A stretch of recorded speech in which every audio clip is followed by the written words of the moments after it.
Chapter 6. How Joseph, when he was become famous in Egypt, had his brethren in subjection. 1. Joseph was now grown up to 30 years of age, and enjoyed great honors from the king, who called him Sothom-Phanesh, out of regard to his prodigious degree of wisdom, for that name denotes the revealer of secrets.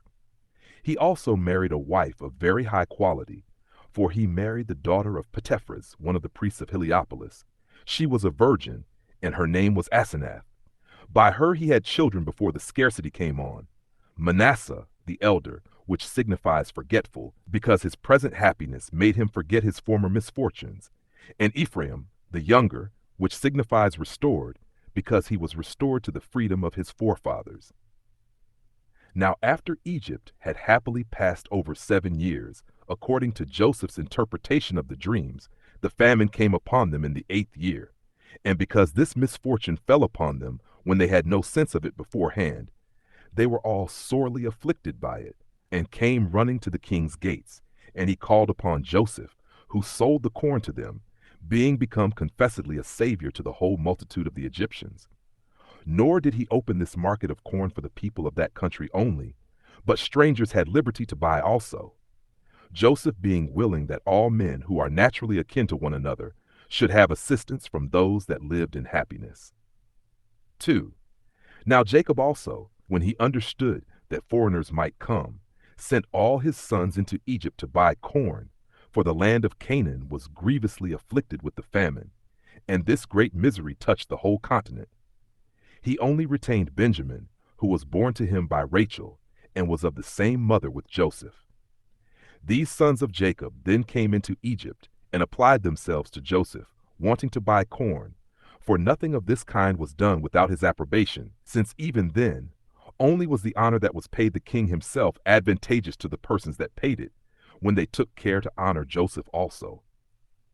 Now when he well knew his brethren, they thought nothing of him, for he was but a youth when he left them, and was now come to an age so much greater, that the lineaments of his face were changed, and he was not known by them.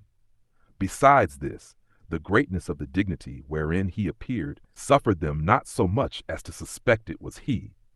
He now made trial what sentiments they had about affairs of the greatest consequence, for he refused to sell them corn, and said they were come as spies of the king's affairs, and that they came from several countries, and joined themselves together, and pretended that they were of kin, it not being possible that a private man should breed up so many sons, and those of so great beauty of countenance as they were, such an education of so many children being not easily obtained by kings themselves. Now this he did in order to discover what concerned his father, and what happened to him after his own departure from him, and as desiring to know what was become of Benjamin his brother, for he was afraid that they had ventured on the like wicked enterprise against him that they had done to himself, and had taken him off also. 3. Now these brethren of his were under distraction and terror, and thought that very great danger hung over them, yet not at all reflecting upon their brother Joseph, and standing firm under the accusations laid against them, they made their defense by Reuel, the eldest of them, who now became their spokesman. We come not hither, said he, with any unjust design, nor in order to bring any harm to the king's affairs. We only want to be preserved, as supposing your humanity might be a refuge for us from the miseries which our country labors under. We having heard that you propose to sell corn, not only to your own countrymen, but to strangers also, and that you determine to allow that corn in order to preserve all that want it. But that we are brethren, and of the same common blood, the peculiar lineaments of our faces, and those not so much different from one another, plainly show. Our father's name is Jacob, an Hebrew man, who had 12 of us for his sons by 4 wives, which 12 of us, while we were all alive, were a happy family. But when one of our brethren, whose name was Joseph, died, our affairs changed for the worse, for our father could not forbear to make a long lamentation for him, and we are in affliction, both by the calamity of the death of our brother and the miserable state of our aged father. We are now, therefore, come to buy corn, having entrusted the care of our father and the provision for our family to Benjamin, our youngest brother. And if thou sendest to our house, Thou mayst learn whether we are guilty of the least falsehood in what we say. 4. And thus did Reuben endeavor to persuade Joseph to have a better opinion of them. But when he had learned from them that Jacob was alive, and that his brother was not destroyed by them, he for the present put them in prison, as intending to examine more into their affairs when he should be at leisure. But on the third day he brought them out, and said to them, Since you constantly affirm that you are not come to do any harm to the king's affairs, that you are brethren, and the sons of the Father whom you named, you will satisfy me of the truth of what you say, if you leave one of your company with me, who shall suffer no injury here. And if, when ye have carried corn to your father, you will come to me again, and bring your brother, whom you say you left there, along with you, for this shall be by me esteemed an assurance of the truth of what you have told me. Hereupon they were in greater grief than before. They wept, and perpetually deplored one among another the calamity of Joseph, and said, They were fallen into this misery as a punishment inflicted by God for what evil contrivances they had against him. And Reuben was large in his reproaches of them for their too late repentance, whence no profit arose to Joseph, and earnestly exhorted them to bear with patience whatever they suffered, since it was done by God in way of punishment on his account. Thus they spake to one another, not imagining that Joseph understood their language. A general sadness also seized on them at Reuben's words, and a repentance for what they had done, and they condemned the wickedness they had perpetrated, for which they judged they were justly punished by God. Now when Joseph saw that they were in this distress, he was so affected at it that he fell into tears, and not being willing that they should take notice of him, he retired, and after a while came to them again, and taking Simeon in order to his being a pledge for his brethren's return, he bid them take the corn they had bought and go their way. He also commanded his steward privily to put the money which they had brought with them for the purchase of corn into their sacks, and to dismiss them therewith, who did what he was commanded to do. 5. Now when Jacob's sons were come into the land of Canaan, they told their father what had happened to them in Egypt, and that they were taken to have come thither as spies upon the king, and how they said they were brethren, and had left their 11th brother with their father, but were not believed, and how they had left Simeon with the governor, until Benjamin should go thither, and be a testimonial of the truth of what they had said. And they begged of their father to fear nothing, but to send the lad along with them.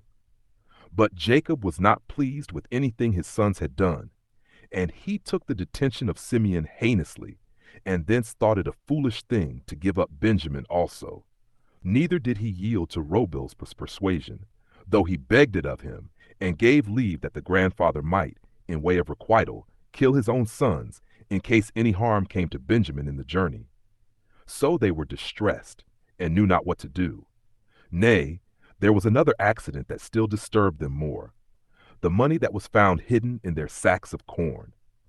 Yet when the corn they had brought failed them, and when the famine still afflicted them, and necessity forced them, Jacob did not still resolve to send Benjamin with his brethren, although there was no returning into Egypt unless they came with what they had promised. Now, the misery growing every day worse, and his sons begging it of him, he had no other course to take in his present circumstances. And Judas, who was of a bold temper on other occasions, spake his mind very freely to him, that it did not become him to be afraid on account of his son, nor to suspect the worst, as he did. For nothing could be done to his son but by the appointment of God, which must also for certain come to pass, though he were at home with him, that he ought not to condemn them to such manifest destruction, nor deprive them of that plenty of food they might have from Pharaoh, by his unreasonable fear about his son Benjamin, but ought to take care of the preservation of Simeon, lest by attempting to hinder Benjamin's journey, Simeon should perish. He exhorted him to trust God for him, and said he would either bring his son back to him safe, or, together with his, lose his own life. So that Jacob was at length persuaded, and delivered Benjamin to them, with the price of the corn doubled. He also sent presents to Joseph of the fruits of the land of Canaan, balsam and rosin, as well as turpentine and honey.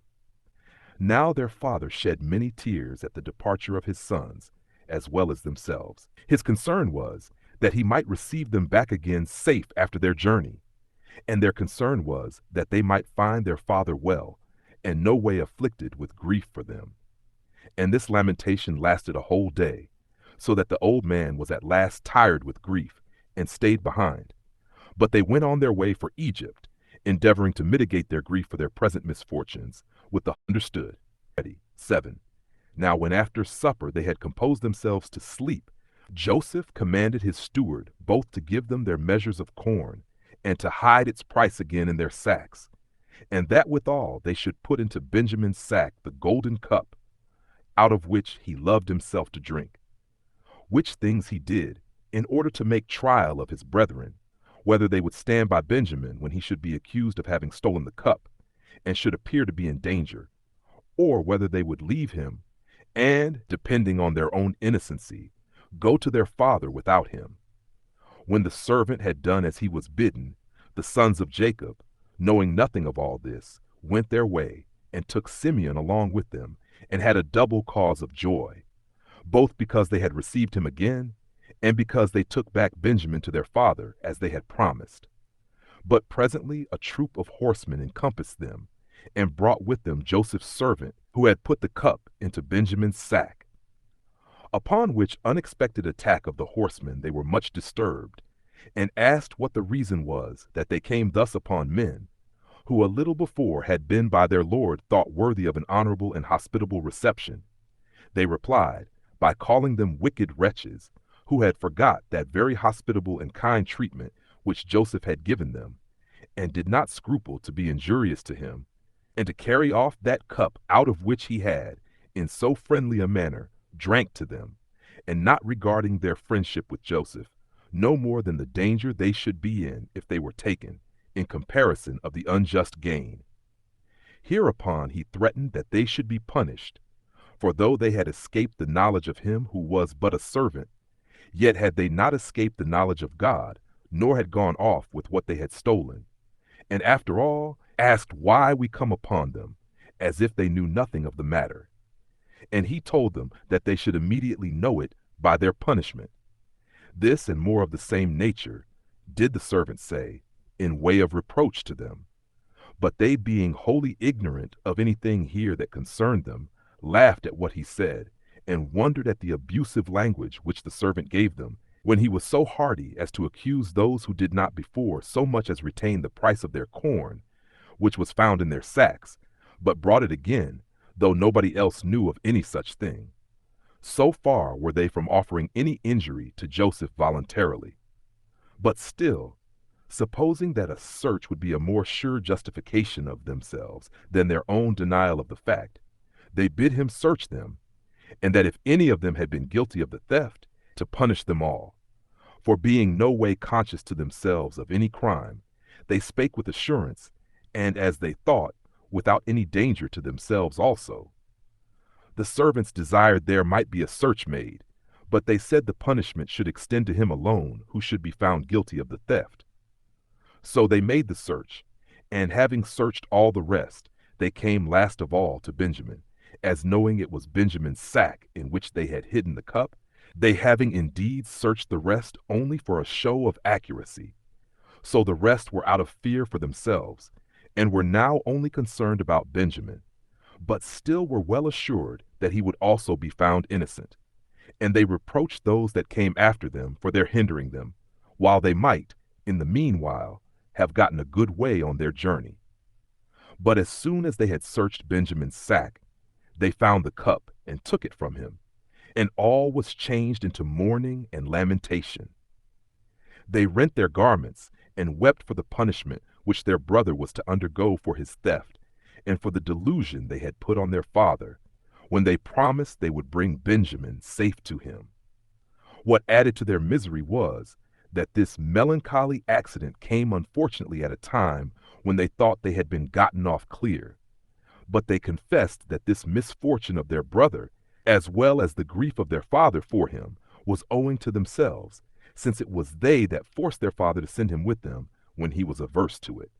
8. The horsemen therefore took Benjamin and brought him to Joseph, his brethren also following him, who, when he saw him in custody, and them in the habit of mourners, said, How came you, vile wretches as you are, to have such a strange notion of my kindness to you, and of God's providence, as impudently to do thus to your benefactor, who in such an hospitable manner had entertained you?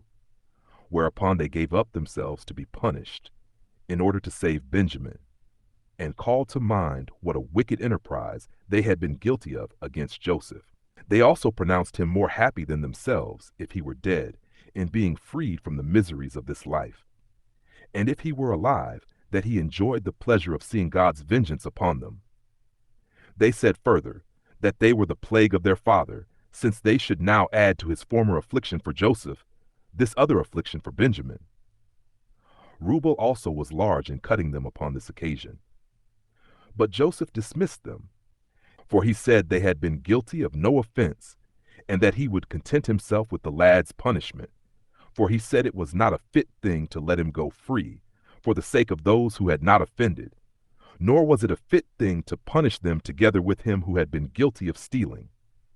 And when he promised to give them leave to go away in safety, the rest of them were under great consternation, and were able to say nothing on this sad occasion.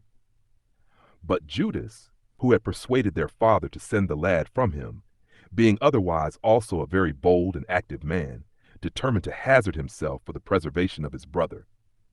It is true, said he, O governor, that we have been very wicked with regard to thee, and on that account deserve punishment. Even all of us may justly be punished, although the theft were not committed by all, but only by one of us, and he the youngest also. But yet there remains some hope for us, who otherwise must be under despair on his account, and this from thy goodness, which promises us a deliverance out of our present danger. And now I beg thou wilt not look at us, or at that great crime we have been guilty of, but at thy own excellent nature, and take advice of thine own virtue, instead of that wrath thou hast against us, which passion those that otherwise are of lower character indulge, as they do their strength, and that not only on great, but also on very trifling occasions. Overcome, sir, that passion, and be not subdued by it, nor suffer it to slay those that do not otherwise presume upon their own safety, but are desirous to accept of it from thee. For this is not the first time that thou wilt bestow it on us, but before, when we came to buy corn, thou affordedst us great plenty of food, and gavest us leave to carry so much home to our family as has preserved them from perishing by famine. Nor is there any difference between not overlooking men that were perishing for want of necessaries, and not punishing those that seem to be offenders, and have been so unfortunate as to lose the advantage of that glorious benefaction which they received from thee. This will be an instance of equal favor, though bestowed after a different manner. For thou wilt save those this way whom thou didst feed the other, and thou wilt hereby preserve alive, by thy own bounty, those souls which thou didst not suffer to be distressed by famine, it being indeed at once a wonderful and a great thing to sustain our lives by corn, and to bestow on us that pardon, whereby now we are distressed, we may continue those lives. And I am ready to suppose that God is willing to afford thee this opportunity of showing thy virtuous disposition by bringing us into this calamity, that it may appear thou canst forgive the injuries that are done to thyself, and mayst be esteemed kind to others, besides those who, on other accounts, stand in need of thy assistance. Since it is indeed a right thing to do well to those who are in distress for want of food, but still a more glorious thing to save those who deserve to be punished, when it is on account of heinous offenses against thyself. For if it be a thing deserving commendation to forgive such as have been guilty of small offenses, that tend to a person's loss, and this be praiseworthy in him that overlooks such offenses, to restrain a man's passion as to crimes which are capital to the guilty, is to be like the most excellent nature of God himself. And truly, as for myself, had it not been that we had a father who had discovered, on occasion of the death of Joseph, how miserably he is always afflicted at the loss of his sons, I had not made any words on account of the saving of our own lives. I mean, any further than, as that would be an excellent character for thyself, to preserve even those that would have nobody to lament them when they were dead. But we would have yielded ourselves up to suffer whatsoever thou pleasest. But now, For we do not plead for mercy to ourselves, though indeed if we die, it will be while we are young, and before we have had the enjoyment of life. Have regard to our Father, and take pity of his old age, on whose account it is that we make these supplications to thee. We beg thou wilt give us those lives which this wickedness of ours has rendered obnoxious to thy punishment, and this for his sake who is not himself wicked, nor does his being our Father make us wicked. He is a good man, and not worthy to have such trials of his patience. And now we are absent, he is afflicted with care for us. But if he hear of our deaths, and what was the cause of it, he will on that account die an immature death, and the reproachful manner of our ruin will hasten his end, and will directly kill him. Nay, will bring him to a miserable death, while he will make haste to rid himself out of the world, and bring himself to a state of insensibility, before the sad story of our end come abroad into the rest of the world. Consider these things in this manner. Although our wickedness does now provoke thee with a just desire of punishing that wickedness, and forgive it for our Father's sake, and let thy commiseration of him weigh more with thee than our wickedness.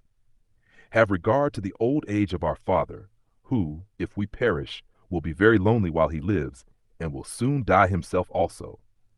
Grant this boon to the name of fathers, for thereby thou wilt honor him that begat thee, and will grant it to thyself also, who enjoyest already that denomination. Thou wilt then, by that denomination, be preserved of God the Father of all, by showing a pious regard to which, in the case of our Father, thou wilt appear to honor him who is styled by the same name. I mean, if thou wilt have this pity on our Father, upon this consideration, how miserable he will be if he be deprived of his sons. It is thy part, therefore, to bestow on us what God has given us, when it is in thy power to take it away, and so to resemble him entirely in charity. For it is good to use that power, which can either give or take away, on the merciful side.